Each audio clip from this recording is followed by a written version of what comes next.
What's happening, everybody? Welcome to the very first episode of That's Good Booking, where we talk about everything from music to movies, comics, and wrestling, and everything in between. My name's Kazarian Popodonolous, but you can just call me K.Pop because it's so much easier. And I'm joined, as I will be every episode, by my cohorts in comics, my ride or dies of wrestling, my partners in podcasting, Joe and Steve. How you doing, fellas?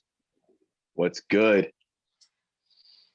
So we're just kind of feeling things out here, trying to figure out what we're going to do. We're just talking. This is just shooting the shit this episode. We're just going to kind of run down the line of things of what we enjoy from wrestling and comics and all that good stuff. So I got to ask the most basic of questions. What got you guys into wrestling? Who wants to go first? Oh, Steve, you can go first, buddy. I'll go first. All Age right. before beauty. I'm only 30, man. What got me into wrestling? I remember watching half of it back in like the late 90s, where it was like big.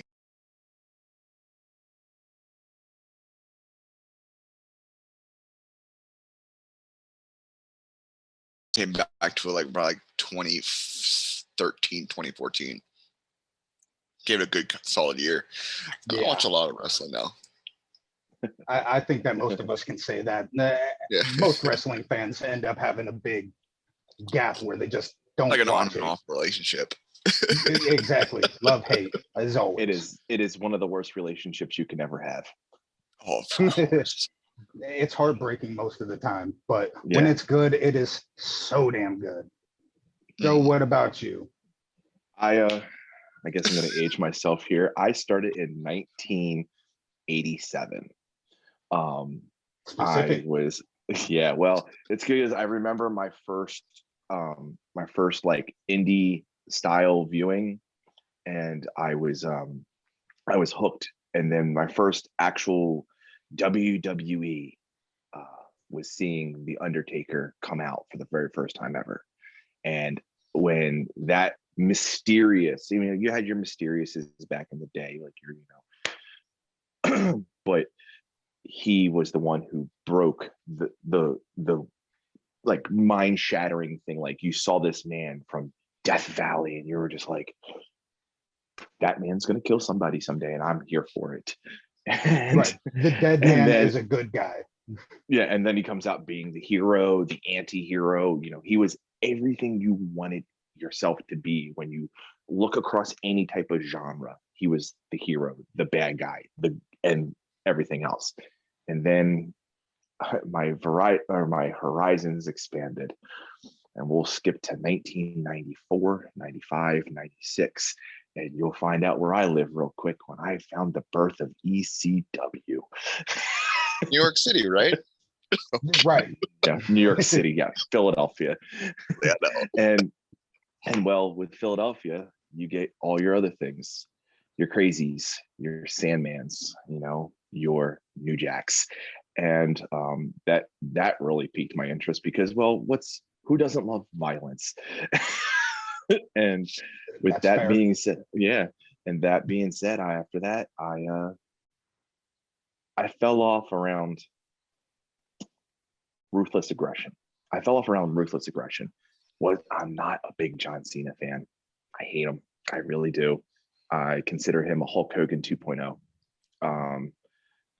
Though I do love the Hulkster, but he was the one who turned me off wrestling for a while. And then after that, I got back into it around the late 2013, right around 2013 again. Bray Wyatt. Again, I love the mysterious. I think that's what always draws me into it. The kayfabe aspect of wrestling. Kane, Undertaker, Bray Wyatt. I love kayfabe. Right. So, to quote our name, the good bookings, right? Exactly. The good bookings. Kayfabe is good booking. Mm-hmm. That's what it is. 100%. Oh, I agree. And kayfabe's, more or less dead now. And what Bray Wyatt's doing now, like the whole Fiend and everything, like, it's great. I love it, but all that's dead now. The the feeling behind it all just isn't there like it used to be. I know that sounds like such an old head thing to say. It's not like it used to be back in my day, but I mean, it's true. It's not the same, but it can still be great. For me, I mean, this guy explains everything. This is my dude. 100%. Like, so I watched a little bit of wrestling here and there, but like what really got me excited was a video game. It was arcade style, but it was like I can never remember the name of it. Was it in But your house? Doink the Clown was on it. Yeah, and like Razor Undertaker Ramon. shot skulls out and stuff like that. Yes, electrocute. that's the one. Thank Doink you. the Clown. Thank Yeah, you for reminding me of the name of that, because it has been It's lost WWE on me in for your house. years. That game, I loved it. But my buddy, he was really big into wrestling, and when I'd go over to his place, you know, we'd watch Monday Night Raw and Monday Night Nitro. We'd be switching back and forth. Personally, I was always more of a Monday Night Raw guy. WWE, just I liked what they were doing. WCW, it had its great aspects to it, but I just never really got into it as much until, you know, later on when I went back and watched things. Mhm. But The 98. real question is David Arquette or DDP? Oh, You know, my respect for David Arquette went through the roof when I saw his documentary, You Cannot Kill David Arquette. That right good. there, it just goes back and makes you realize, okay, this wasn't something that he didn't want to be hated for something that he loved. He genuinely loves wrestling. And are you going to turn down the opportunity to be a champion, even though you're not actually a wrestler? Hell no. Let's say, give me that strap. Let's go. But it is what it is. But the thing that got me he hooked, took some pretty hard bumps back before he became a wrestler, though. Oh yeah, absolutely. I mean, he got thrown around like a rag doll from time to time. But what really got me hooked was 98 Hell in a Cell match, King of the Ring. oh, the toss off. Mankind. Yeah, I mean, the one that everyone knows, the one that got a lot of people into it, because that was, to me, I get that it's not a great match, but the emotion that I felt as a kid watching this, like actually feeling something, that was the first time that I felt something while watching wrestling. And I was scared for this man. You thought he was dead for a minute there. Like, this man just got thrown off and almost died on those rails. But then, what is a good match to you, though? A good match is subjective to everyone. Right. And I want to know your subjective, because we're all going to have three different opinions, and that's what's going to be great about this. So Yes, I want to know your subjective opinion of what a great match was. I mean, obviously, other than the Hell in a Cell match, because I think we all could agree, while it wasn't a good match, we all loved that match. Exactly. But the feeling behind it, how it made you feel, that in its own, and the testament of strength of these men, like the fucking testicular fortitude that they have. Mick Foley getting off of that gurney and running back to climb up and then get choke slammed through the top of the cell and slamming down. That gave me and then goosebumps. Continuing after that, it's absolutely insane. But to your question specifically, what I think would be a good match, I think storyline has a lot to do with it. Like, you can have great single one-off matches. Those happen all the time. But the ones that stick out in your memories the most are the ones that have a story leading up to it. You know, the term spot monkey gets thrown around so much now with people like the Bucks and everything. But The Elite. right, yeah. I mean, yeah, exactly. And I love that kind of stuff too, because it's so acrobatic and just it's beautiful to watch. It's like watching Circus Olay and shit. Like people pay lots of money to go see that, but then they go and shit on wrestling. It is what it is. But I mean, the one of the most recent in my memory that I think is the best match of recent times would be the Young Bucks and Hangman and Kenny at Evolution, I think it was, right? Fantastic match. And the storyline leading up to it and afterwards and everything. I mean, that's what, 2 years booking right there. That's good booking. I always do love. I am a huge sucker for long-term booking. I think it's some of the most sneakiest and best way to make someone snap their fate. And I know me and Steve will touch in on this a little bit later, because me and him are both watching Loki. You want to talk about long-term booking? There's deep in there. But like you just said, everything that leads up to a story where the climax ends in the ring is probably some of the best story booking you can see. Because I'm going to go back. Like I said, I'm a sucker for kayfabe. With the Fiend, Bray Wyatt as the Firefly Funhouse, he was booking the Fiend back when he was the Eater of Worlds Bray. He's brought back Husky Harris, the pig, who was his original character in NXT. That's incredible booking. Mercy the Buzzard, which is based after a other wrestler. Like, those are the things that make your heart go, oh my God, I remember. And that's what truly is what hangs me in there. I mean, I have a feeling Bray's on the chopping block, and I don't want to see him go with that character, because I know what's going to happen if he leaves the company. He's going to lose that character, and I don't want to see that happen. And yeah, and if you honestly think about it, him and what Alexa Bliss is doing right now is literally the last of kayfabe. Oh, 100%. You mean her? This lady here, this wonderful lady here, right next to my bedside. That's the second best woman, and I will air quote that right. I did not buy it. The wife bought it, framed it, and put it on my bedside. There's my out. Now you sleep next to two beautiful women. Exactly. You heard me, Mrs. K.Pop. This is recorded, Wingman. It's factual. It's canon. It's canon now. It's canon now. But no, when it comes to Alexa Bliss, like talking about her, she's doing great. I love this character right now. She is the best actor in wrestling right now throughout all companies. I also heard that she wanted to do this back in 2016.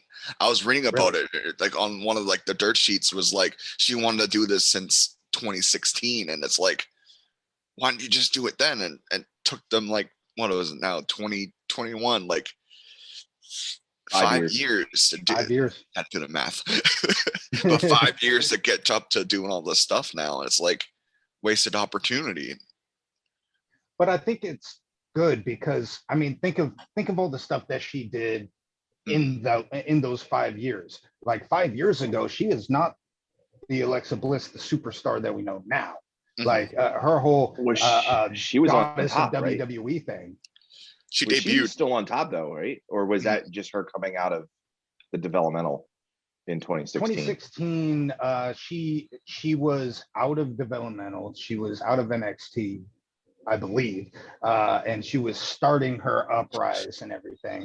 I want to say maybe at the end of 2016, she got the SmackDown Women's title, or the Raw. I can't remember. Dates are completely lost on me, but I feel either that, way, in the those thing 5 is years, wrestling's week to week. Much.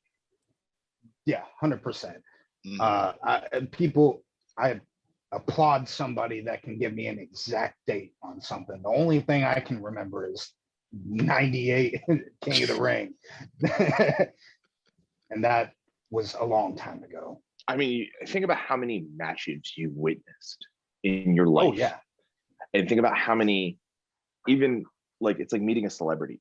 It's like, oh, I remember this. I don't remember the date, but I remember this time when I saw this person, or I remember the time when I watched this match. You know, mine would be TLC2. Like, come on, ooh, that's that's a good one. classic. That is a classic. Absolutely, the spear off the spear off the ladder. I'm an Edge mark. I was an Edge and Christian mark. I was a Hardy Boys mark. I'm like my favorite tag team's the Dudleys. So Same here. That's literally Check. literally my it's like it checked all my boxes, and I was just like, you know, I probably go to didn't that breathe. event, I probably didn't even breathe for 20 minutes. I was just so floored with this match because everybody was just killing each other at the end of it. You know, I am a little bit of a hardcore junkie. Don't get me, I know hardcore matches are a little bit distasteful. But I'm a guy who thinks that people who put their body on the line like that, even though other wrestlers put their body on the line, don't get me wrong, they all put their bodies on the line. But someone who wants to take that extra step or that extra mile because they truly believe in the product, even though if it's sloppy looking, and I think that's why I love DCW so much. That's why I love, like, even today I like CZW and GCW, even though CZW doesn't exist anymore because of insurance reasons. But but I'm a fan of those matches because someone who loves the story, even they tell a story, but someone who loves something as much as doing the extreme for someone's entertainment, I can back that all day. And your boy Mankind, Mick Foley, Dude Love, Cactus Jack, he was that guy. I mean, I'm a big Mick Foley guy. Even back when I've even watched matches when he was Jack Foley, before he actually got his name and stuff like that, and like Stunning Steve and stuff like that. I remember all those things, before he became 316, and even he put his body on the line back then. But that's what those guys did in order to get ahead. You had to do those weird matches, but at the end of the day, everybody fell in love with. You can't. I don't know if you could find someone who could say I hate Stone Cold Steve Austin. Because he was a guy who a wrestling fan, absolutely not. Some random person on the street, even, you could probably say, do you like Stone Cold? Oh, hell yeah. Right. It's like go ahead. I mean, I like Stone Cold, but he's not one of my favorites. Like, he's on my list. Like, I respected him, but he's not one of my like go-to wrestlers to watch. I'm like, Stone Cold, but he did a whole lot for his career. I'll give him that. But that's my 2 cents about it. No, you're not wrong. And I will agree with your sense with that, because what it is like, what do you remember Stone Cold for? Do you remember him for his matches, or do you remember him for his antics? I think antics. His matches were not so well. He's not a bad wrestler. He told good stories in the ring, though. He was very good at dictating a story in the ring. Good chemistry. Well, him and The Rock. I mean, that's yin and yang, if you want to call it that, because of the way they bounced off each other. It was just such a perfect circle. I mean, hell, they not had not the band. I don't like the together? perfect circle of the band, and me and Steve will fight for that one. I know that. Wait, time out. You don't like a perfect circle? No, I do not like. I don't like the perfect circle, and I don't like Tool. And you know me, I love metal. All right, that's the end of this podcast. I'm sorry, I just can't get into them. I just couldn't get it like this. I can't get into Led Zeppelin. Some people say Led Zeppelin is some of the greatest rock ever. Not me. I can't get into 3 or 4 songs of Zeppelin, maybe 3 or 4 tops. But see, I grew up listening front to back every album of Zeppelin, so I love Zeppelin. But like, to each his own. It's fine. It's fine. But You that's can why. be wrong. But that's why all three of us here, we all have to agree to disagree. I mean, hey, I know that's good booking. that is good booking. I mean, if you have three people who had if we had three people like us, we all know we have our differences, and that's what's going to make the three of us hilarious. Because regardless, because one, we're going to argue, and I want to argue. Don't get me wrong, because everybody's going to have a different opinion, and we want to kind of cover all those opinions. Look, if we all agree on the same thing, that's not good entertainment anyway. No, that's 50-50. That's 50-50. That's not good booking. We're gonna say good booking as much as we can, just to drill it into your guys' heads. But so we've been talking about mostly just wrestling this whole time. You guys mentioned Loki earlier. So you guys are caught up. Are you caught? Are you caught up? Episode 3, right? Are you caught up? Are you caught up? I am. Yes, sir. Uh-oh. I'm all caught up. You good? Hold on. All right. Time out. I'm getting a phone call. I will be back in 2 minutes. All right, that's fine. I'm all caught up. I'm all caught up with. All right, you're all caught up. So, Yeah. What do you think so far? Just I love it. I think it's good storytelling from all the movies back in the day, like from Thor 1 to Dark World to all the way to like Avengers 1. Everything is redeeming his like story arc kind of thing. And I think that's fantastic. I appreciate how they started episode 1 with kind of the recap and where he ended up after he stole the Tesseract back. Yeah, but you know, it's good. It's good. Don't get me wrong, but I'm not the most compelled by it so far. I'm curious to see where it goes, of course, because I am here for the multiverse of madness. Like that movie, that's the one that has me the most excited, other than Away from Home. Is that what they call it? No Way Home. That's coming out Home. in, believe December, and that's going to tie into the multiverse of what happened with WandaVision and everything that's going on in Loki, and then Spider-Man, and then in March, I think it's March or May. I think it's definitely March. That's when Doctor Strange's Multiverse of Madness comes out. I'm so excited for that. And so this to me, just like all the other ones that Disney's putting out, they're great shows.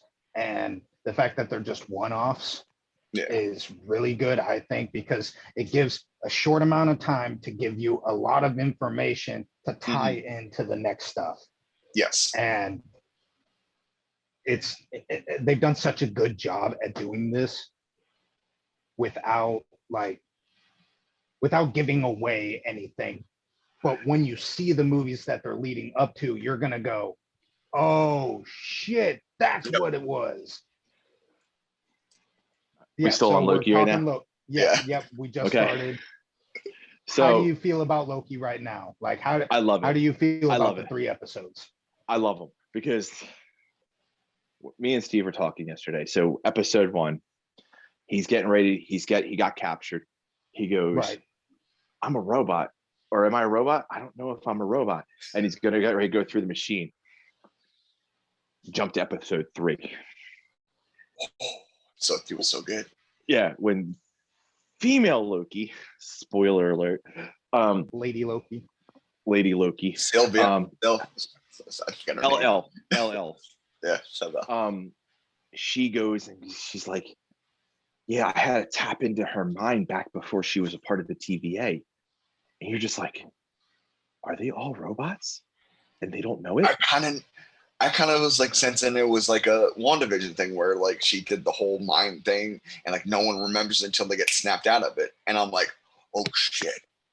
Now, do you think she snapped out of it in the superstore and she's sitting there like, can't sleep, clown will eat me, like Bart Simpsoning it, like right there. And you're like, oh, she's lost it. Yep. Oh, So 100%. you think they're robots? Not robots, no. but they're under mind controlled.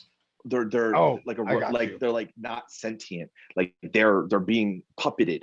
Like a Yeah, robot they're would be puppets, puppeted, yeah. and they're not, and they don't know. So like they don't know that they're a cog in the wheel. They think they're there for the glorious purpose. Ooh.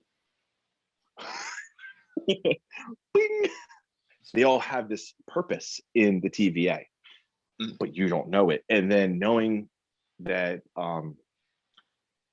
Ant-Man and Wasp, Yep. The Quantumania. Quantumanium, their major villain is Kang one of the the Conqueror. timekeepers. It's Kang the Conqueror, one of the timekeepers. Mm-hmm. Like that's gonna be like the tie-in. And then I can't wait for Spider-Man, because that's gonna be another tie-in, because I asked Steve this outside of this chat, and I'll ask you this. Where do you think she bombed? Where? When? Where and when did she bomb the timeline? You got me. You got me. I'm stuck. She bumped everything. I read like into the like after our episode, I watched like the recaps of like people who talk about it, and I'm like thinking to myself, I'm like, they must be in the quantum realm, because there's a little town, if you see where Ant-Man was the little city. Yep, I think that's it. Yeah, that's where the TVA is. And it makes sense with them talking about how time works different in the TVA. And how the Avengers used the quantum realm. Exactly. You know, it's all a tie-in, and this is, I feel like this and WandaVision are the two biggest tie-ins for this multiverse that they're stretching out for. Mm-hmm. Oh, 100%. And to think this is, again, 10 years of good booking. Like you can't make it up. Kevin Feige, he needs to, run for the country. He needs to run for president. I'd vote for him, but not political in sense, but like the fact is he can make a plan and he can stick to it. And he's had everything written out since 2011. 2008. I thought it was 2008. 2008. Yep. Was that when Iron Man 1 came out? Iron Man 1 came out, and then it just skyrocketed to the best pop culture universe in the world. I mean, I can't. I don't think they're like, I could rank the Marvel movies, and we'll do that in the later in the later podcast. We'll rank our Marvel movies and stuff like that. To get everybody's answers. Like I got mine written down, like stacked. I'm gonna have to get a whiteboard or something for this wall. This is gonna get messy soon. I'm gonna get a notebook. We're gonna get messy with some of this stuff. We're gonna create our own multiverse here, because I know we all have different opinions on which one's the best Marvel movie. All three of us are gonna fight each other. All three. Best Marvel movie? Yeah. Don't even say it now. No. We're gonna say that. We're gonna say that. We're gonna tease that one. But okay. Now I'll put it out there. We're all big music people, and I know K-pop is a huge ICP fan. I was gonna say Sweaty Nipples for you, but I love Sweaty Nipples. Sweaty Nipples is one of the best 90s funk rock new bands. Can't argue with that. So I mean, yeah, there you go. Of course. I'm like, once I heard ICP, I'm like, he better bring that fucking belt out. He better. I got it right here next to me. But what got you, like, we all could say our parents got us into music, but what was like the quintessential break off for you in music? For me, first is I was really into I was into music, but like I was not into I liked everything. But what really got me into like rock and roll music was the old wrestling music videos you see on YouTube, where like Jeff Hardy would like do a music video to like let's say Evanescence or something down the line of that kind of music, like Evans Blue or something back in like the old rock. So that like advanced my taste of rock and roll, rock music, alternative, all the way up to like heavy metal, to death metal, to all genres of music. And I thank those videos for expanding my horizon. Yeah, see, I mean, I could go the basic route of like my mom didn't, I'm not gonna say she doesn't listen to music, because she did. She listened to the, you know, classic stuff, Led Zeppelin and Queen and things like that. My dad is the one who really was like the music guy. He was an old school metalhead, but like he grew up in LA, and so like flipping through all of his CDs and everything, it'd be like you'd have Led Zeppelin, Ozzy, Black Sabbath, Pantera, White Zombie, ICP, NWA, Cypress Hill, then Dead Zeppelin, things like that. But so like that right there is really what got me expanding my horizon on music, because even like he had Bo Diddley records, and so I've always appreciated music, but when it comes to hip hop, it's the Beastie Boys. The Beastie Boys are what really got me into it, because my dad loved that album, License to Ill and Check Your Head and Ill Communication. Those three albums right there, that was my childhood. Like, okay, 2 seconds, I'll be right back. And just gotta grab this. Here we go. Here we go. Here we go. I got it. Okay. This is a 1998 Beastie Boys bucket hat. Ooh. I've had this since 98. Like, and it somehow, some way, it still fits my head. I've always had a big ass head. Bucket hats are weird. They kind of just fit to you. I flipped the hat over. But, Yeah, we're all wearing the same hat, which is kind of cool. But, yeah. You know. We got Anyway, I saw that. Mine's a little bit weird. So none of my family's in the metal. So Led Zeppelin wasn't on the thing. What it was is Iron Butterfly, In-A-Gadda-Da-Vida. And I was like, okay, this is the weirdest thing I've ever heard. And I was like, so there's rock out there. And then I fell down the Green Day trap. Dookie was like the first like punk album that I ever got into. And they're not really like, they're like punk rock. Yeah. But then I'm an 80s child, 83. Nirvana. Nirvana was the absolute gateway drug to rock and roll to me. Nirvana turned into Korn. Korn turned into Slayer. Slayer turned into Behemoth. And it just got worse and worse and worse. And not for me, it's better and better and better. but like, and then I just love drumming. I just love the bass lines. I just love everything about it. And you know, that's why I even love rap, because rap has bass lines, rap has drum beats, and you know, it hits differently. And I think that's where the mix for me comes into, where I love both genres just as much. You know, I was a big NWA fan. I was a big Cypress Hill fan, even Sugar Hill Gang. You know, stuff out there, Aerosmith, Run DMC mix up, you know, that stuff like that. I love, you know, I as a sucker as much. Linkin Park Jay-Z was probably one of my favorite things, because of course. I was big on Linkin Park like in the beginning, and then their next two albums were like garbage to me. But second concert I ever saw was Linkin Park.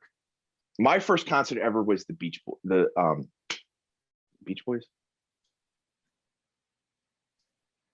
I don't know. Hey, well, you know what? My first concert was a boys also, but it was the Backstreet Boys. Not bad. Hey, I can't say I saw the Backstreet Boys too. But that's for another story.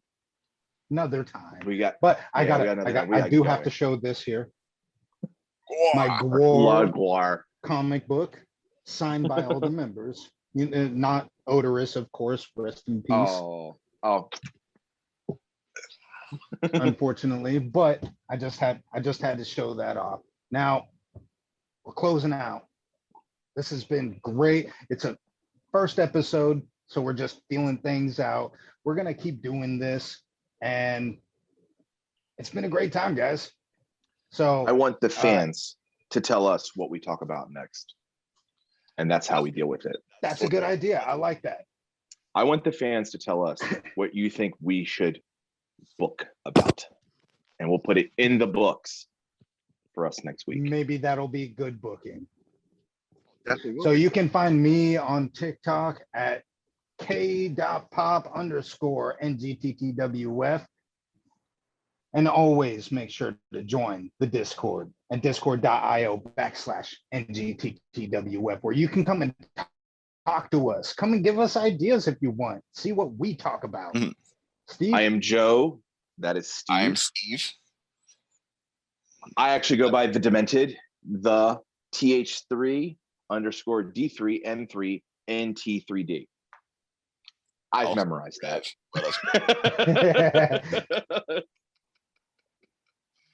Steve, you got anything to plug? Just IAmSteves. IAmSteves on TikTok. That's it. All right. Well, We're thank all you all for we're all on watching. TikTok. We're all, yeah. Bye.